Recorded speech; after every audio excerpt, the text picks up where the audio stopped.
महाराष्ट्र के मुख्यमंत्री देवेंद्र फडणवीस ने 14 मार्च 2026 को नागपुर के बुटीबोरी में भारत की सबसे बड़ी 10 GW एकीकृत सोलर इंगट और वेफर निर्माण सुविधा के शिलान्यास समारोह में हिस्सा लिया।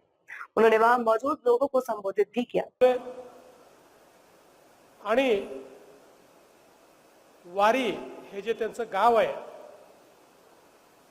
त्या वारीच्या नावाने त्यांनी ग्लोबल कंपनी सुरू केली। जगाच्या 29 देशांमध्ये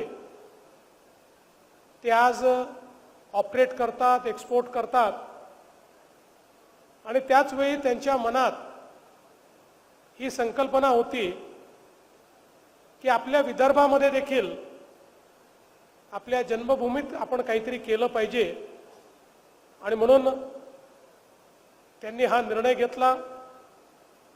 डावोसमध्ये आम्ही करार केला आणि रेकॉर्ड वेळेमध्ये आज त्यांनी या प्रकल्पाचं या ठिकाणी भूमिपूजन केलं।